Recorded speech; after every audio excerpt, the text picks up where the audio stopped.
அற்புதமான ஞான வேள்வியை கடல் கடந்து வந்து நடத்தி கொண்டிருக்கக்கூடிய நிர்வாக செய்து கொண்டிருக்கக்கூடிய ஐயாவர்களையும் உறுதுணையாக இருக்கக்கூடிய அனைத்து ஆச்சாரிய பெருமக்களையும் வழங்கிக் கொண்டு இங்கு குடியிருக்கக்கூடிய தெரிவித்து சார்புடைய அதிகார மக்கள் அனைவருக்கும் வழங்கிக் கொண்டு எனக்கு பேசுவதற்காக கொடுக்கப்பட்டிருக்கக்கூடிய வாழை நெடுத்தெடுத்து ஓதி வழங்கவே என்கின்ற அந்த திருமுறை வாக்கியத்திற்கு விளக்கம் சொல்வதற்கு வருகிறேன்.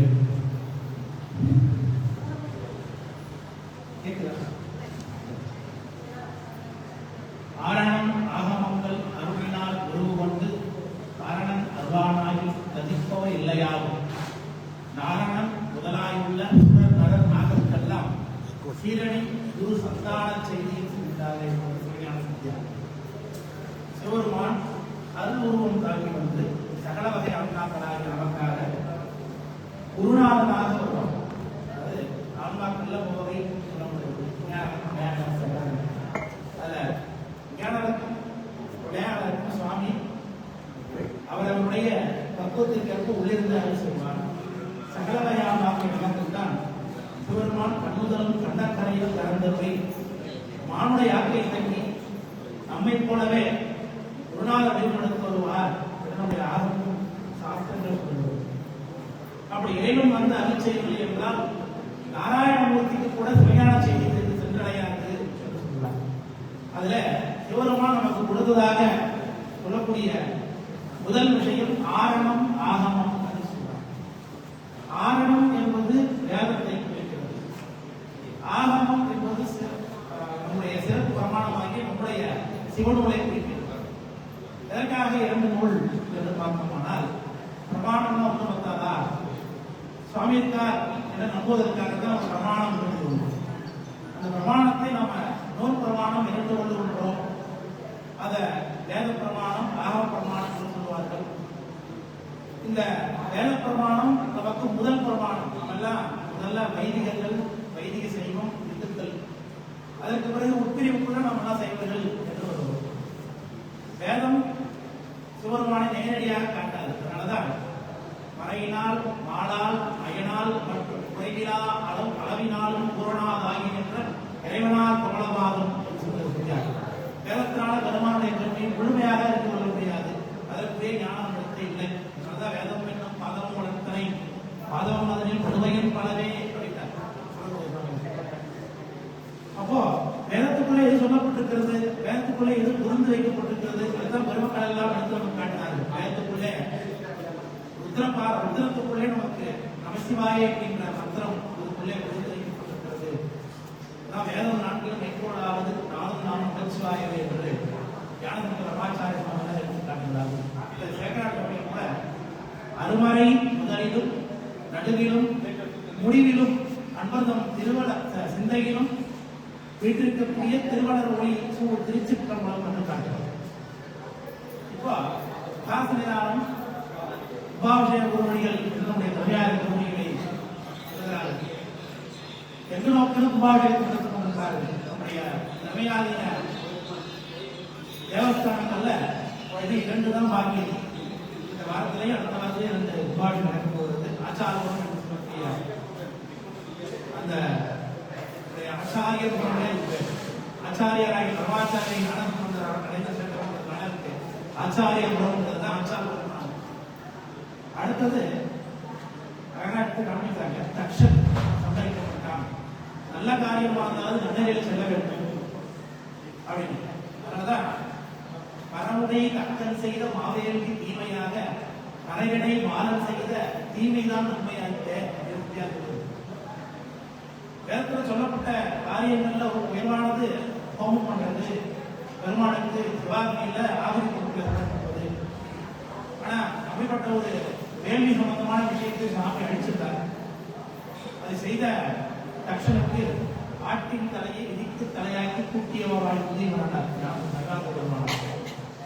அந்த காலத்துல வழிபடத்தை கொண்டு வந்திருந்த ஒரு ஆட்டினை தலையெடுத்து தக்ஷனுக்கு வச்சு உயிரை உண்டாக்கி கொடுக்கிறார். அவன் மே மே மே மே ஆடு கொடுத்துக்கிறான். சமே பையன் சமே என்று வேதத்துல குதிப்பார். அந்த ஆடு எப்படி மே மே குதிக்கிறது அதே போல அதே சொந்தத்தோட அவன் சுத்ததுனால நம்முடைய ரவியாதர் தேவஸ்தானத்துல நம்ம இடத்துல பார்த்தீங்கன்னா பரியலூர் விரட்டம், கடவுர் விரட்டம், உருக்கை விரட்டம் முதலிய வேரட்டான செயல்கள் நம்ம இந்த வேரட்டானத்துல புகை விரட்டமாய கட்ச சம்சாரம் நடந்த பரியலூர் விரட்டத்தினுடைய கும்பாபிஷேகத்தை முன்னிட்டு வைதிகர்களும் வேதத்தை ஓதுவதற்குரிய அதிகாரத்துடையவர்களும் வேதத்தை பாராயணம் பண்ண வேண்டும். வேதத்தை முறையாக பாராயணம் பண்ண முடியாது. அதனால வேதம் தை என்று சொல்வார்கள். அதுல சிறப்புக்குரிய எதிர்வேதத்தில் நடத்தக்கூடியதாகிய சிறப்புக்குரிய புத்தகமாகிய ஸ்ரீ உத்தரத்தை பாராயணம் என்று சொல்லியிருக்கிறார்கள். வேதத்தை ஓதக்கூடிய அதிகாரம் இல்லாதவர்களுக்கு தமிழ் வேதமாகிய தேவாரத்தை ஓத வேண்டும். அதுல பஞ்சாங்கர பதிகம் என்று காட்டுகிறார்கள். அது ஞானசம்பந்த பெருமானா உயிர்களை எல்லாம் விட்டு செல்லும் பொழுது, அதாவது எல்லாவற்றையும் வேறு ஒருவரால் வீடு பெற வந்தார் அப்படின்னு நான் கேட்கிறாங்க. ஏதோ ஒரு காரணத்தினால ஆச்சாரபுரத்துக்கு அநேகத்துக்கு போயிருந்தா கூட கும்பாபிஷேகம் அன்றைக்கு திருமணத்துக்குள்ள சென்றிருக்கலாம். அதான் பெருமான் கோலிவேந்தன் திருமணத்தில் ஒரு சுமிதம் மாணாக இல்லையே என்று ராமலிங்க சுவாமி சொல்லுகிறார். அன்னைக்கு போயிருந்தா நான் இன்னைக்கு பிறகு எடுத்துக்க மாட்டேனே, நான் முத்திக்கு போயிருப்பேன் இருக்கிறார். அப்படி முத்திக்கு போக முடியாத நம்மை போன்ற உலகத்தில் இருக்கக்கூடிய ஜீவன்களுக்காக பஞ்சாங்கர பதிகத்தை கருதி செய்கிறார் ஞானசம்பந்த பெருமான். ஓதும் பொழுதே சொல்லும் பொழுதே இலக்கணத்தை சொல்லிதான் ஆரம்பித்தார். பஞ்சாட்சரத்தை ஓதுவது என்றால் முதல்ல நம்முடைய அக்ஷரமாக எழுத்து அர்த்தம். எழுத்துடைய சுவாமி நுழைகிறார். உலகத்தை சுவாமி உண்டாக்கும் பொழுதே சொற்பிரபஞ்சம் பொற்பிரபஞ்சம் என்பதனால் கொண்டார். அது சொற்பிரபஞ்சத்தில் முதல்ல நாதம் உண்டாகிறது. நாதத்துக்குள்ள முதல் சூத்திரத்தை பற்றி முதல் சூத்திரத்துக்குரிய விளக்கம் பேசும் பொழுதே நம்முடைய நைண்ட தேவனாயனார் 5 எழுத்தால் அப்படின்னார். அந்த இடத்துல சொல்லக்கூடிய 5 எழுத்து என்பது நாதத்தினுடைய திரிந்த வடிவம், இயற்கை பிரணவம் சொல்வார்கள். அகர உகர மகரம் நாதம் என்று அந்த 5 சொல்வார்கள். இது ஓங்காரத்தினுடைய இயற்கை வடிவம். ஓங்காரத்தை சுருக்கணும்னா அது ஓம். அந்த விருப்பமான வேறு வடிவத்தில் ஆகமம் அதை சிவாய நம என்று காட்டுகிறது. சிகர வகர எகர நகர மகரம் 5 எழுத்துக்கள். அதான் சுவாமிகள் சொன்னாங்க 5 பதம்னு சொன்னாங்க. பதம்னா சொல் என்பதுதான். நம்ம அக்ஷரத்தை பற்றி பேசிக்கிறோம். எழுத்து என்று சொல்லிவிட்டு அவை ஏன் பதம் என்று பயன்படுத்துகிறோம். நான் தமிழ்ல ஓர் எழுத்து ஒரு மொழி என்று சொல்வார்கள். ஈ அப்படின்னா அதுல ஹவுஸ் லைஃப் அந்த அழுக்குல வைக்கக்கூடிய ஈயை குறிக்கும். பொடு என்கின்ற அந்த சொல்லையை குறிக்கிறது. அது போல சி அப்படிங்கிறது அந்த ஒரு எழுத்துக்குள்ள இருக்கக்கூடிய சப்தத்துல ஒரு பொருள் இருக்கிறது. அதனாலதான் பதம் அர்த்தம். அந்தி 5 பதம் போதி முந்தி அழிய வெறும் பழைய வன்பினையும் கூடாமும் சிந்தை வராமலைய எந்த அருவுக்கு எந்தை பெறாமலே எதிர்கொலையில் ஏற்பாடு. அந்த 5 பதத்தையும் அந்தியும் நண்பகலும் தான். திருவேந்தலுக்கு சாதனம் சிவருமா நமக்கு கொடுத்திருக்கக்கூடிய சாதனங்கள்ல மிகச் சிறப்புக்குரிய சாதனமாக நமக்கு சொல்லுவது இந்த திருவேந்தலுக்கு இருக்கின்ற சாதனம். நமக்கு பெருமானார் 3 சாதனங்களை கொடுத்திருக்கிறார். சமய சாதனம்னு சொல்றாங்க. அதுல முதல்ல வந்து பெருமக்கள் பேசுறாங்க விபூதினா. பூதினா செல்வம், விபூதினா மேலான செல்வம். அதனால நல்லடியாருக்கு விபூதி கொடுக்கும் பொழுது பொதுவாக நல்லடியாருக்கு மூலமந்தாரம் வழங்குகின்றான் வந்து முந்துமினே நகரம் கொடுக்கும்போது மொழி பேர் வாங்குவோம் அறிந்து கொள்ளணும் விபூதி தானே இப்பதான் நிறையா வாங்கிக்கலாம் பின்னாடி அப்படின்னு காத்து பொறுமையாக இருக்காது அதை விட்டு வந்து முந்துமனே என்று காட்டியிருக்கிறார். அதுதான் நமக்குரிய செல்வம். அதனாலதான் மெய்த்தவ வேடமே மெய்ப்பொருள் என்ற திருநீருக்காக என்னுடைய உயிரை இன்னுயிரை பொறுத்தவர்கள் நம்முடைய நாயன்மார்களை பார்க்கணும். ஏனாதிநாத நாயனார் கண்டு பார்த்து மயிலாத கண்ணி பொழிந்து ஒரு வேணிகள் கண்டேன் அப்படின்னா அது வரைக்கும் பூசிக்காத திருநீர் திடீர்னு பறவையை மறைச்சவன் எடுத்தோடனே நெத்தில பார்க்கிற திருநீர் இருக்கு கட்டே இப்ப எதிரியாக சண்டப்பட்டு கொண்டிருக்கிறனே திடீர்னு பூசி வர பார்த்து இது வரைக்கும் பூசவே இல்லையப்பா அரை மணி நேரம் வரைக்கும் பூசமா இருந்தாரே அப்ப அது சும்மா பூசிக்கலாமே பொய்யா பூசிக்கலாம் அப்படி கிடையாது. திருநீர் பூசித்தாலே வருமானம் கூடிய அதிகாரிகள் தான் பார்க்க வேண்டும். அப்ப சட்டம் சொல்றாரு இவர் தேவர் நவதேவர் என்று இரண்டாம் காலப்படி ஈசன் திறமையை வேண்டி கவராய திருமணியார் நன்றின் உள்ளே கன்றாப்பு நடுதலியை காணலாமே. திருநீர் பூசணும்னா சாமியாகவே சிவருமானாக பார்க்க வேண்டும். அதுதான் எல்லாருக்குமே விளைவுறும் மருந்துகளிலே மந்திரங்களிலே புரிந்து கேட்கப்படும் புண்ணியங்களிலே இருந்த தேவனுடைய தேவதேவரை எழுதி அருந்தவத்தோடு அடிகள் வேடங்களை வேடம் கைதோட வீடு எளிதாக ஆச்சாரிய காமிச்ச வேதத்துல சுவாமி இருக்கும் பொழுது அடியாரி இருக்கிறேன் காமிச்ச அடியார் இருக்கும் போது என்பது அடியார் எப்படி இருக்கும் போது ஒரு அடியாரில் எப்படி இருக்கும் அதுக்குத்தான் அடையாளமா தண்ணீர் கொடுக்கணும். தண்ணீர் பார்த்தோம்னால குழுக்கு மனதுக்குள்ள அவருக்கு அடிமை என்று எண்ணிக்கொண்டு அப்பசாமி காமிக்கிறார். எவரேனும் தாமாலாடத்திட்ட திருநீரும் சாதனமும் கண்டால் உள்கி அப்படின்னா அது நமக்குரிய சாதனம். அடுத்து கண்டிகை என்ற உத்ராட்சம். உத்ராட்சத்தை நாம் அணிந்து கொண்டு வீட்டில் இருக்கக்கூடிய வாத்துக்களை தண்ணியை நாம் குடிச்சா கூட அது கங்கையில ஸ்நானம் புண்ணியத்துக்கு வருகிறது. அது பெருமானுக்கு உகந்த அப்படின்றது வேடத்தில் வருகிறது. அது இரண்டும் புறத்தன்மையை நமக்கு காட்டுவதற்காக அடுத்த அகத்தூய்மை பற்றி பேசும்போது சாதனம் அதான் திருவைந்தெழுத்து சாதனம். இந்த திருவைந்தெழுத்து நமக்கு மூன்றாவதாக நம்ம மகாசங்காரம் கொடுக்குறாங்க. வேதமும் பாராயணம் பண்ணுறதுக்காக வேதத்தை பாராயணம் பண்ணலாம். பதிகம் பாராயணம் பண்ணுறதுக்காக பதிகத்தை பாராயணம் பண்ணலாம். பதிகமும் பாராயணம் பண்ண முடியல. தூர பஞ்சாட்சரமாக பஞ்சாட்சரமையாவது எழுதுங்கள் அந்த வடிவத்தை நமக்கு பண்ணிக்கிறாங்க. அதனாலதான் அந்த பஞ்சாட்சரத்தினுடைய பெருமையை நீங்கள் பேச வேண்டும். பேசுங்க ஐயா அவர்கள் நீதிமன்ற திருவள்ளுவர் அழைத்துள்ளார்கள். அந்த திருவேங்கடேஸ்வரனுடைய பெருமையை சேக்கரார் அவர்கள் காட்டும் பொழுது வாழி என்று ஞானசம்பந்த பெருமானார் வாழ அந்தனர் வானவர் அணினம் வேத நன்குணர் மேதானம் போட்டுங்க அப்படின்னு பாடுறார். அதுல ஒவ்வொரு காரணம் சொல்லிட்டே வர ஏன் இப்படி பாடினார் சேக்கரார் சுவாமி ஞானசம்பந்தர் ஏன் பாடினார் ஏன் வாழ அந்தனர் பாடினார் தான் வேதத்தை காப்பாற்றி வருபவர்கள். வேதத்தை ஓதி ஓதி வேதத்தை எழுதி படித்தா அவனுக்கு லிகித பாடகம்னு இழித்துரைக்கும். வேதத்தை எழுதி படிக்கிறார். அது மொபைலில் வைத்துக் கொண்டு பார்க்கிறார். எழுதி வைத்து வேறு எழுதாக்கிழமை சொல்றாங்க. அதை கேட்டுதான் அதை காப்பாற்றி வர வேண்டும். அதனால அவர்கள் வாழ்ந்தால்தான் வேதம் சம்ரட்சிக்கப்படும் அப்படிங்கிறதுனால வாழ்ந்த அந்தனர் அந்த அந்தனர்கள் இருந்தால்தான் பெருமானுக்குரிய வேண்டுகளை செய்வார்கள். அவர்களுக்கு தான் அந்த அதிகாரம் பராமர பூசை ஆதி செய்வ அந்தனர்களுக்குரியது முடியாது. ஆகமம் சொல்லுகிறது. ஆகமத்துடைய சாரங்களாக இருக்கக்கூடிய நம்முடைய தமிழ் பொருள் அக்கறையும் திருமுறைகள் பிராப்தங்கள் காட்டுகிறார். மகாசன சொல்லிக் கொடுப்பார்கள். முப்பொழுதும் அவர்களுக்கே உரியது அப்படின்னு. அதனால அவர்கள் வாழ வாழ்ந்த அந்தனர் மாணவர் ஆணையம் ஆகுதி பொருட்களை தரக்கூடிய பால் நெய் தயிர் அதில் நடக்கூடிய கராட்டி முதலியவற்றை கொடுப்பதற்கு பசு வேண்டும். அதெல்லாம் ஆணையம் ஆகுதியை ஏற்றுக்கொண்டு பெருமானத்தை சேர்த்து பெருமானுடைய கைகளை அனுகிரகத்தை அமைக்கப்பட்டு தேவர்கள் அவர்கள் வாழ வேண்டும்.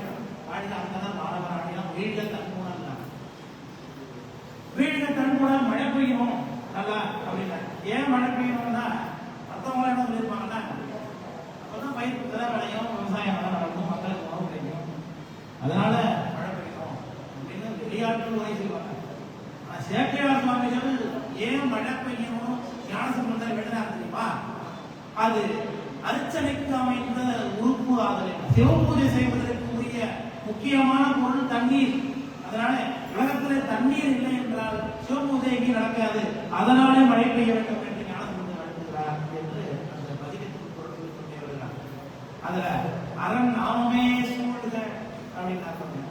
அந்த அரண் நாமம் சூழ்க என்று வாழி அஞ்செடுத்து உபதி பழகவே என்று உரை செய்கிறார். பெருமானுடைய நாமமே எப்பொழுதும் பெருகி இருக்க வேண்டும். ஆழ்க தீயது ஆழ்கன்னா பரமயங்கள், சிவருமானை கும்பிடாதவர்கள், சிவருமானை நிறுவனர்கள், சிவ கடவுள் ஒருத்தர் இருக்கா அப்படிங்கிறதே எண்ணாதவர்கள், தான் ஒரு பொருள் என்று எண்ணாதவர்கள், நால்வகை இருக்கிறார்கள் சொல்றது. அப்படி உள்ளவர்களுடைய சமயங்கள்லாம் ஏன் சாமி படைக்கணும்? இல்லாம நேரடியாக சைவ சமயத்தை மட்டும் இருக்காமல் அப்படின்றாங்களே. நேரடியாக சைவ சமயம் மட்டும் வச்சிருந்தாக்க பிரச்சனையே கிடையாது. ஆனா சுவாமி எல்லாவற்றையும் படைத்து அதெல்லாம் சைவ சமயத்தில் வச்சு அதெல்லாம் நம்மளை பின்பற்ற வைத்திருக்கிறார். ஞானசம்பந்தர் மதுரைக்கு வருகிறார். மதுரைக்கு வரும் பொழுது மங்கையர்க்கரசி மாதிரி பார்க்கிறார். மங்கையர்க்கரசி எழுதிட்டு நிற்கிறாங்க. ஞானசம்பந்தர் வந்திருக்கார் சந்தோஷத்துக்காக. அவரை காலில் விழுந்து அம்மா கூப்பிடுறாங்க. அவர் ஞானசம்பந்தர் தடுத்து நிறுத்தி எதிர்வணங்கி சொல்கிறார். சொல்வதாகிய பரசமயத்தினை கொண்டு வாழும் நீர்மையில் உமைக்கான வந்தான். ஞானசம்பந்தர் சொல்றார், ஏதோ அற்புதம் பண்ண மதுரைக்கு வந்து நினைத்துக் கொண்டிருக்கிறீர்களா? நான் ஏதோ புனர்வாதம் சிரவாதம் செய்வதற்காக மதுரைக்கு வந்திருக்கேன் என்று நினைத்துக் கொண்டிருக்கிறீர்களா? இல்லை இல்லை, இப்படி சமண சமயம் சூழ்ந்திருக்கக்கூடிய மதுரையில கூட நீங்க திருவீட்டுக்கு தொண்டு செய்து கொண்டிருக்கிறீர்களே, இன்னும் சமயத்துக்கு மாறாம மதம் மாறாம இருக்கிறீங்களே, உங்களை வணங்குவதற்காகத்தான் நான் வந்த மதுரைக்கு. ஞானசம்பந்தர் சூழ்வதாகிய பரசமயத்தினை கொண்டு வாழும் நீர்மையில் உமைக்கான வந்தான்.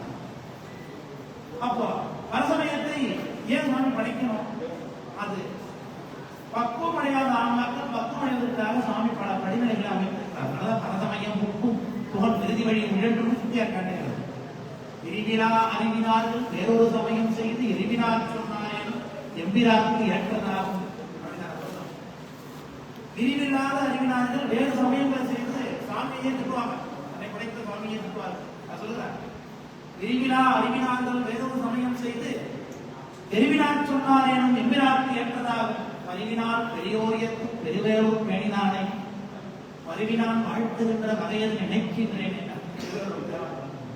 அப்படி விரிவில்லாத அறிவினார்களுக்காக சாமி உண்டாக்குறத பரசமயங்கள். அதனால அதை அழிப்பது என்பதனுடைய பரமாச்சாரர்களுக்கு நோக்கம் இல்லை. அதனாலதான் கல்வியாளர்களை இரண்டாவது ஆக்கத்துல திருச்சி என்கின்ற சாத்திரத்தின் தொடக்கத்திலேயே பரசமயம் நந்தாது அப்படின்னார். சந்தானப்படாத பரசமயத்தை முழுமையாக அறிஞ்சிடாம அதுவும் தாழ்ந்து கீழே இருக்கணும், மேல அரண்நாமம் இருக்க வேண்டும், எப்பொழுதும் செய்வக்கூடிய பட்டொலை மீது மறக்க வேண்டும் என்கின்ற அந்த தொண்டினை செய்தவர்களுடைய பரமாச்சாரம் எதுக்கு சொல்லணும்? அது திருவேந்தெழுத்தினுடைய பெருமையை பேசுவதற்காக. திருவேந்தெழுத்து எதற்காக ஓத வேண்டும்? ஏன் இந்த மகாசனான திருவேந்தெழுத்து சொல்லிருக்காருன்னா, அது வாழ் என்றெழுத்து 5 எழுத்து ஓடுமா வாழ்மான 5 எழுத்துக்கு வாழ்வு கிடையாது, தாழ்வு கிடையாது. அதை ஓதுவதனால நமக்கு தான் வாழ்வு. அதனாலதான் வாழ் என்று சென்னை சமய பிரச்சாரங்கள் என்று பார்த்தீங்கன்னா எங்கு பார்த்தாலும் இந்த வாசகத்தை எழுதி கொண்டிருப்பாங்க. வாழி எழுதி வாழி எழுதி கொண்டிருப்பாங்க. சேக்கடாசங்களா எடுத்துக்காட்டு நம்மை வாழ வைக்கக்கூடிய அஞ்செழுத்து. அந்த அஞ்செழுத்துடைய பெருமையை சொல்லும் பொழுது வேதம் ஓத முடியாதவர்கள் பதிகம் பாராயணம் செய்வார். பதிகம் பாராயண முடியாதவர்கள் 5 எழுத்து செய்வாங்க. அப்ப 5 எழுத்துடைய பெருமை என்ன? வேதத்துக்கு திருவேந்தெழுத்தை சொல்வதன் மூலமாகவே உங்களுக்கு வேதத்தை சொன்ன புண்ணியம் கிடைக்கிறது. ஏன்னா எல்லாமே இதுக்குள்ள திருவேந்தெழுத்து தான் பெருமானுடைய வடிவம் என்று பெருமக்கள் பேசுகிறாங்க. அதான் சொன்னார், 5 எழுத்தே அறுவரையும் ஆரணமும் 5 எழுத்து ஆகமமும் 5 எழுத்து ஆகமமும் அண்ணல் அறுவரையும் 5 எழுத்தே ஆதி புராணமும் 5 எழுத்தே ஆனந்த தாண்டவமும் அப்படின்னா எல்லாமே 5 எழுத்து தான். திருவேந்தெழுத்துடைய பெருமையை உபராத்தம் என்கிற சாஸ்திரம், சிவபிரகாசம் என்கிற சாஸ்திரம், சித்தியார் என்கிற சாஸ்திரம், திருவருட்பயன் என்கிற சாஸ்திரங்கள் எல்லாம் ரொம்ப அற்புதமாக திருவேந்தெழுத்துல என்ன ஏன் நாம் போத வேண்டும் என்பதெல்லாம் நம்ம விரிவாக காட்டுகிறார். திருவேந்தெழுத்து நம்ம கொடுக்கக்கூடிய உபகாரம் வேற எதுவுமே கொடுக்காது. அதனாலதான் வழிக்கு வீழனை என் திருப்பெயர் அல்லால் மற்றொன்றும் நாடறிய விழும்போது கூட அம்மா அப்படின்னு விழக்கூடாது. நிச்சயம் நம்ம வாயில அம்மா பா நம்ம விழுந்துட்டோம் அப்படின்னா அப்பாவுக்கு தெரியுமா? தூரமா இருக்காரு. அம்மாவுக்கு தெரியுமா? ஐயா நான் சாமிக்கு தெரியும். அவரைதான் கூடணும். பார்த்து கொண்டே இருக்கிறவரெல்லாம் அவருடைய பேரெல்லாம் எப்போது இது கொண்டே இருக்க வேண்டும். விழும்பொழுது கூட சில சில சில சில என்று சொல்லிக்கொண்டே விழ பழகணும். அது எப்படி முடியும்? அனிச்சையா இருக்கேன் போல சொல்லிடுவோம். தும்மும் பொழுது கூட அம்மா தும்மிட்டு அம்மா அப்போ கூட அவர் சொல்லாது இருப்பாங்க. அவர்களால என்ன உபகாரம்? பெற்றுப்பட்ட விட வேற உபகாரம், வளர்த்து விட்ட விட உபகாரம் செய்யவில்லை. அப்போ அந்த உபகாரம் இல்லைன்னா இந்த பிறவி வருவதற்கு ஒரு காரணமாக இருக்கிறார். அதனாலதான் பிள்ளைய பெற்றேன் என்றுதான் சொல்கிறார்கள். அவர்களுக்கு உரிமையாக கிடையாது. பெற்றனா இன்னொருத்தர் கொடுத்து இவங்க பெற்றிருக்காங்க. அம்மா அப்பாவும் எல்லாருமே நம்ம தமிழ்ல எப்படி அர்த்தம் வச்சுக்காங்க. குழந்தைய உண்டாக்கணும்னு வச்சுக்கோங்களா, ரெண்டு பேரும் சேர்ந்து தான் உண்டு பண்றாங்க. ஆனா குழந்தைய உண்டு பண்றேன்னு இல்லையா? நான் ஒரு குழந்தைய உண்டு பண்ணிருக்கேன், நான் ஆண் குழந்தைய உண்டு பண்ணிருக்கேன், நான் ஒரு பெண் குழந்தைய உண்டு பண்ணிருக்கேன். சாப்பிட்டு எனக்கு பெண் குழந்தை பிறந்திருக்கு, அதை நான் பெற்றிருக்கேன், நான் பெற்ற பிள்ளை.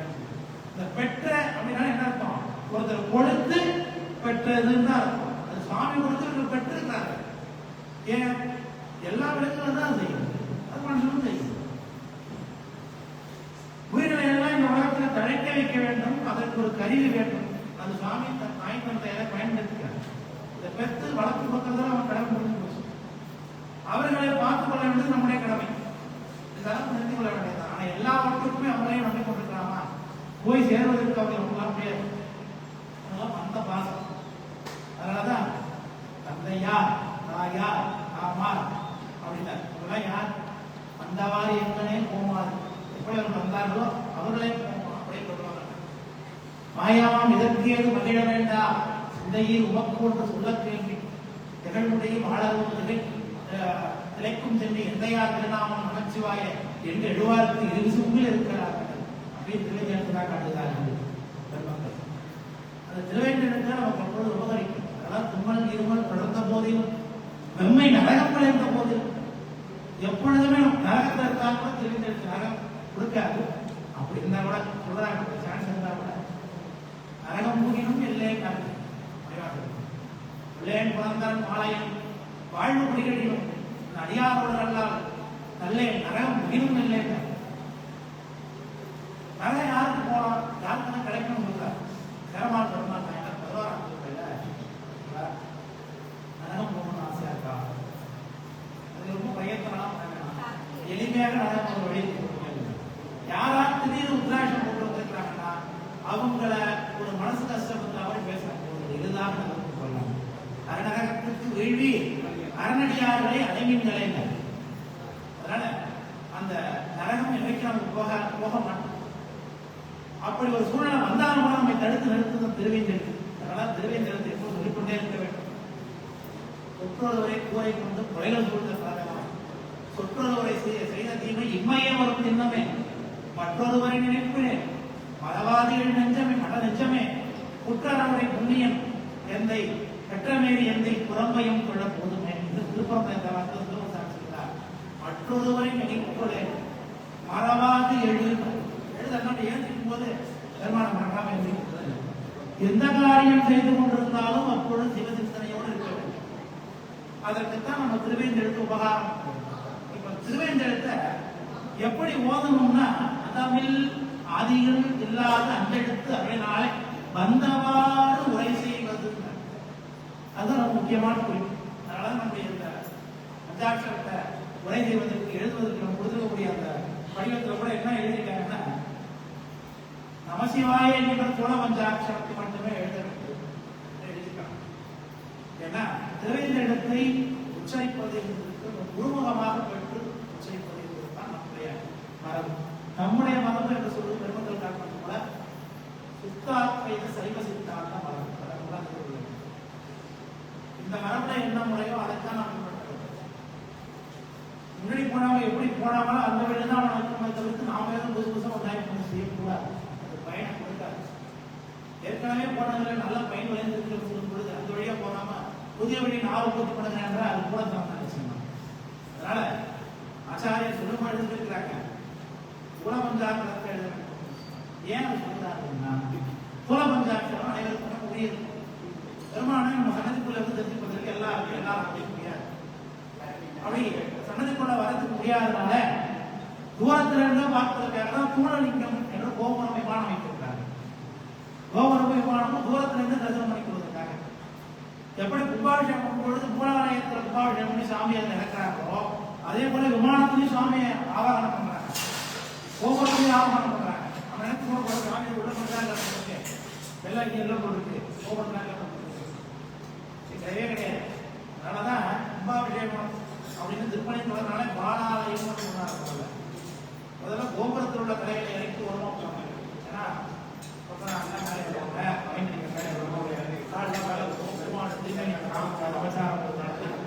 இறக்கி ஓரமா வச்சு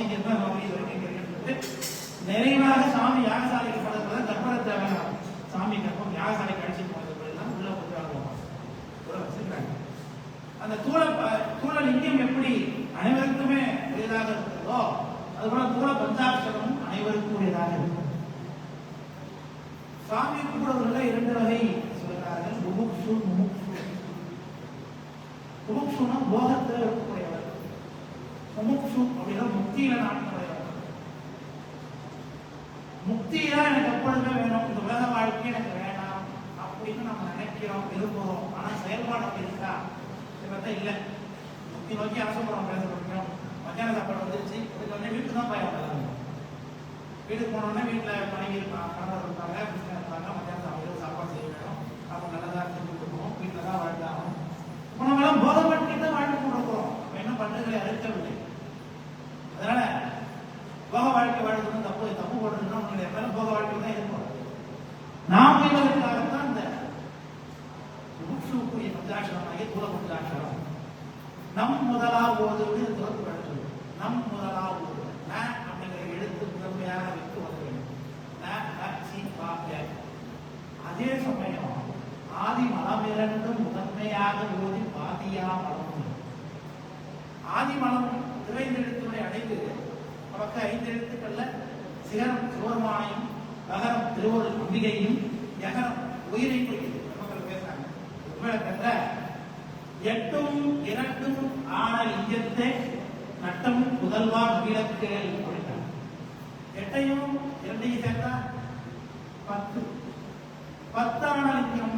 அதனால 10 ஆன லிங்கம் 10 லிங்கம் போடுறது அப்படின்னு கூட 10 என்கின்ற எழுத்துக்கு தமிழ் வரி வடிவம் யகர ஓசை. ஏன் அப்படின்னு எழுதி காமிச்சீங்கன்னா 10 என்கிற என்ன பிடிக்கும்.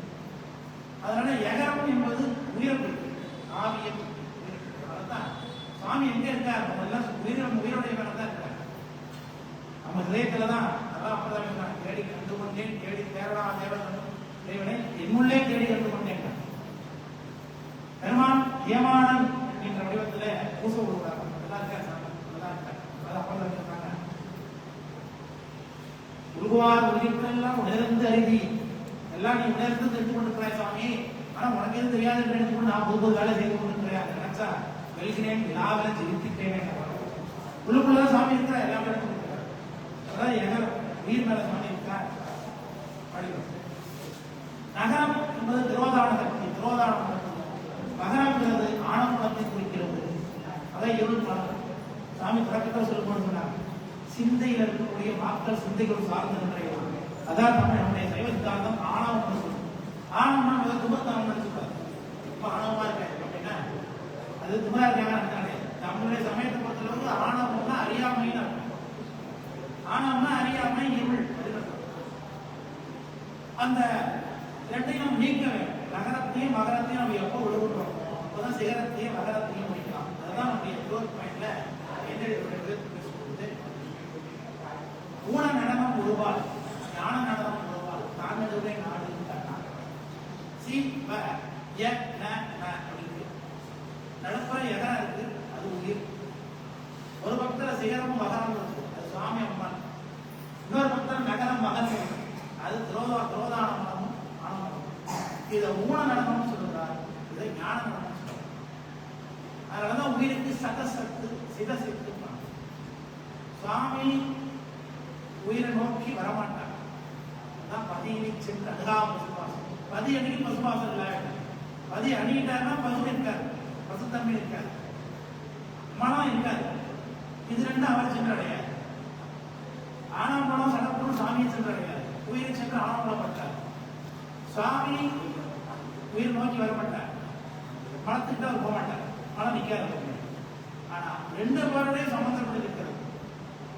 சில கொஞ்ச நேரம் சாமி போடுவோம், கோயிலுக்கு போடுவோம், வீட்டுக்கு போனோம், சீரியல் போவோம், கதை பேசிட்டு போவோம், ரெண்டு நமக்கு இருக்கும்.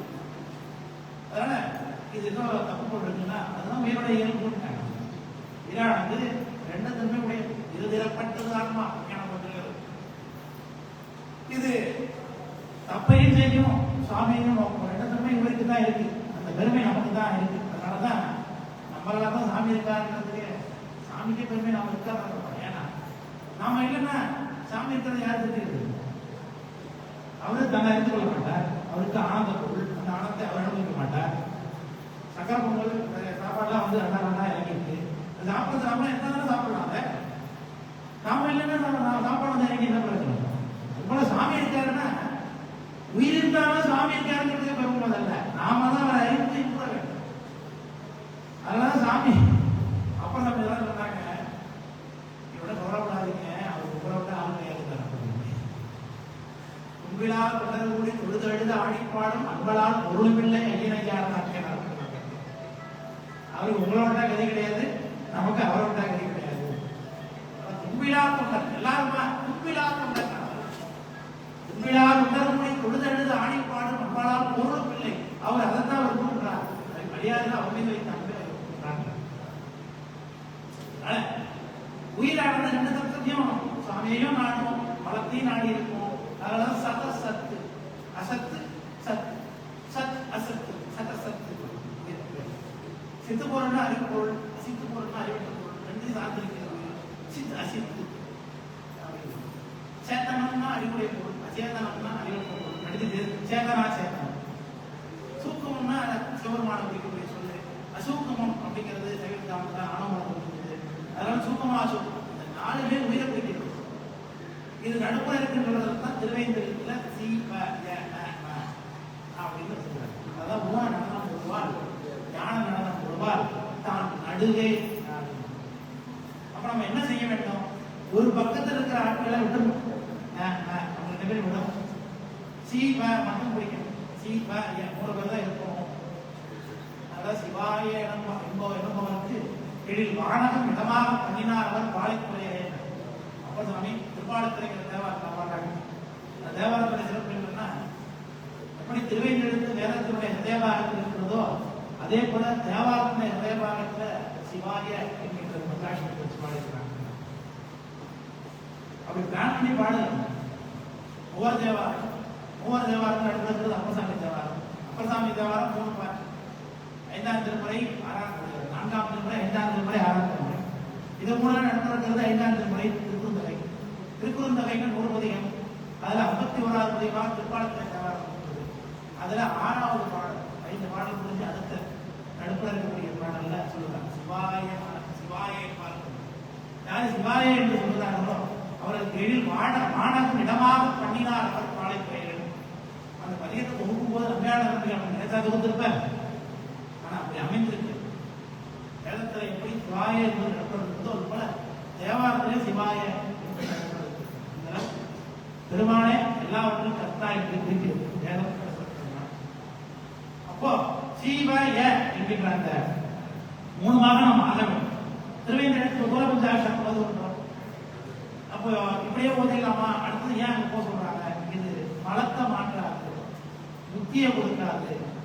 நமசிவாய என்னும் பொழுது அப்ப நம்ம எப்படி சிவாய நம்ம நம்மளே ஓதிக்கலாமா, மாற்றி ஓதுக்கலாமா?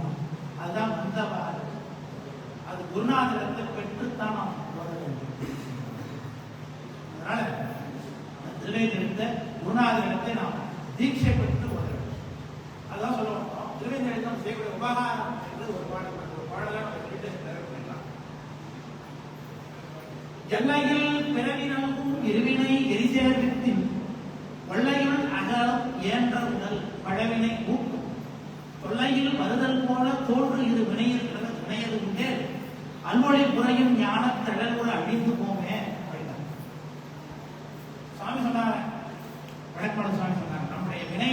தீர்ந்ததுன்னா நம்ம தீர்க்கலாம் அப்படின்னா வினையை தீர்த்து கொள்வது எப்படி அப்படின்னு கேள்வி. அதனாலதான் சமயங்களே பிறக்குது. நம்முடைய இந்திய சமயங்கள்ல நாத்திக சமயத்தை தவிர்த்து மற்ற அத்தனை பேருமே வினையை என்பது உண்டு. நல்லது செய்தால் நல்லது, கெட்ட செஞ்சா கெட்டது நடக்கும் என்கின்ற அந்த கோட்பாடை நம்ம சொல்றோம் இருக்குன்னு ஒத்துக்கிறோம். நன்மா அப்படிங்கிறது அதுல சமணர் பௌத்தர் முதல்வெல்லாம் என்ன சொல்றாங்கன்னா அதை கழித்தான் இருக்கிறாங்க. நீ செஞ்ச பாவத்தை உறுதி கிடையாது, அதை கழித்துதான் இருக்க வேண்டும். அதை கழித்து இருக்க முடியாது. ஏன்னா நாசம் உற்பத்தி நீங்க ஒரு வினையை கழிச்சீங்கன்னா புதிய ஒரு வினையை உற்பத்தி பண்ண முடியும். ஆத்துக்கு உடைக்க போய் சேர்த்த பூசிட்டு வந்தது மாதிரி வினையை கழிக்க பிறகு எடுத்து வந்து புதிய வினைகள் பல 10 பேருக்கு தேவையான வினையை செஞ்சுக்கணும். அங்கே வந்து அதனால வினையை கழிக்கும் பொழுது என்ன ஆகிடும்? ஆகாமே உற்பத்தி ஆகும். நாசோற்பத்தி வினை நான் பிரார்த்த நாகமாக கொண்டிருக்கும் பொழுதே ஆகாமே உற்பத்தி ஆகி கொண்டே இருக்கும் சொல்லுவாங்க. அப்ப நம்ம வினையை கழிக்க முடியாது. அதனாலதான் ஞானசம்பந்தர் சொல்லுகிறார், அவ்வினைக்கு இவ்வினையாம் என்று சொல்லும் அது அறிவி உய்வினை நாடாது இருப்பது உத்தமத்து உணவொன்றே செய்வினை செய்து எவ்விரான்கள் கொட்டுவதும் செய்வினை வந்தமைக்கு இல்லப்பரா வினையில கட்டான்.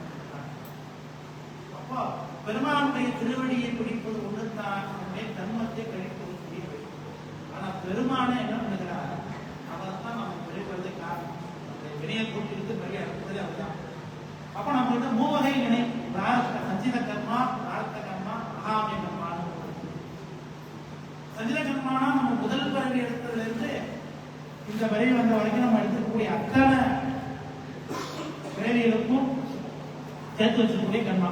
வீட்டுல அரிசி மூட்டை வாங்கி வச்சிருக்கோம், 20 கிலோ பை வாங்கி வச்சிருக்கோம்.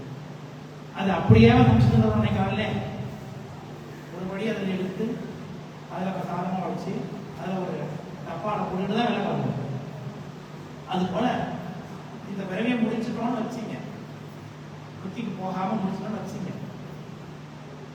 அப்போ சாமியை போய் நம்ம சாமி முதல்ல போய் திடீர்னு பிடிச்சாச்சு, அதனால நம்ம சாமி எவனா பார்க்க மாட்டோம்.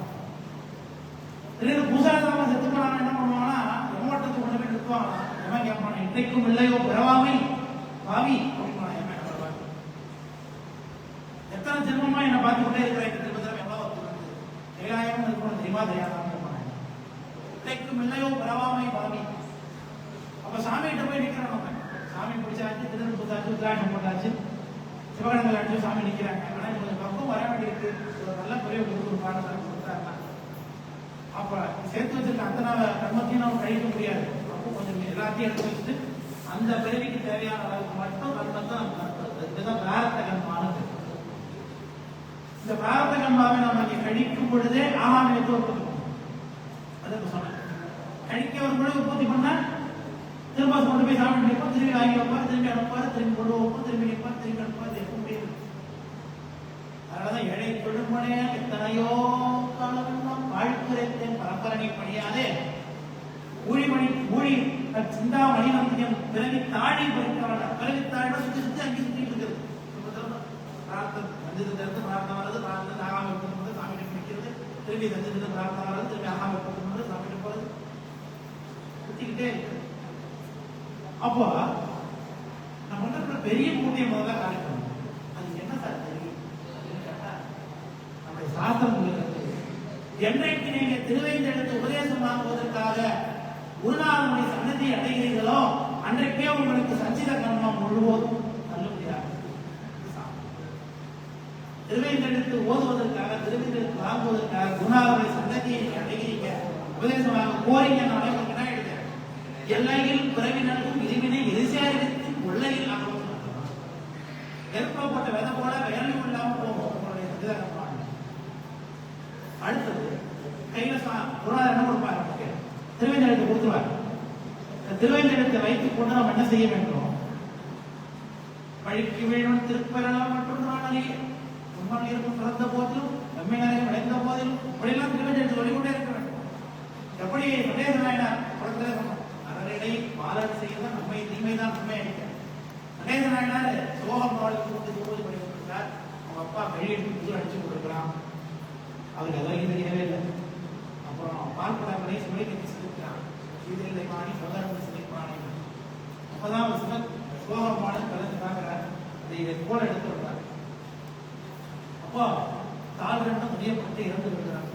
சாமியுடன் நேரம் என் பொருட்டு ஈன்றதாலை தாளை எறிந்தார். இனி உமக்கு அடுத்த தாளை நாம்